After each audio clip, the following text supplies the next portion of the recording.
This is my very zingy, no added sugar lemon ice cream. And it's so easy to make. Let me show you. Over 400 grams of milk, I'm zesting 2 lemons. Now add 150 grams of xylitol and 4 egg yolks. Whisk well until the mixture is homogeneous and then heat it on the smallest flame until it reaches 82 degrees Celsius. Pour the hot custard over 100 grams of very cold mascarpone, then blend it smooth and add 250 grams of very cold whipping cream.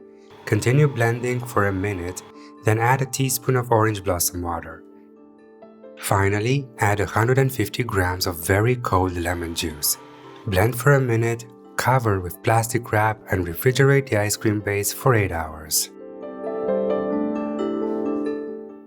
Then peel off the plastic and blend it again for approximately 2 minutes. Then churn it in your ice cream machine and follow the manufacturer's instructions. Mine takes about 30 minutes for this recipe.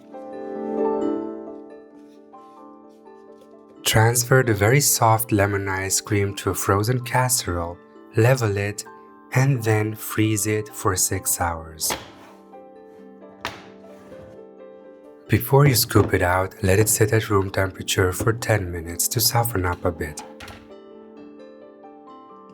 You'll see that it scoops beautifully, and it's surprisingly soft and creamy for an ice cream that doesn't contain any stabilizers, aside from the egg yolks, of course.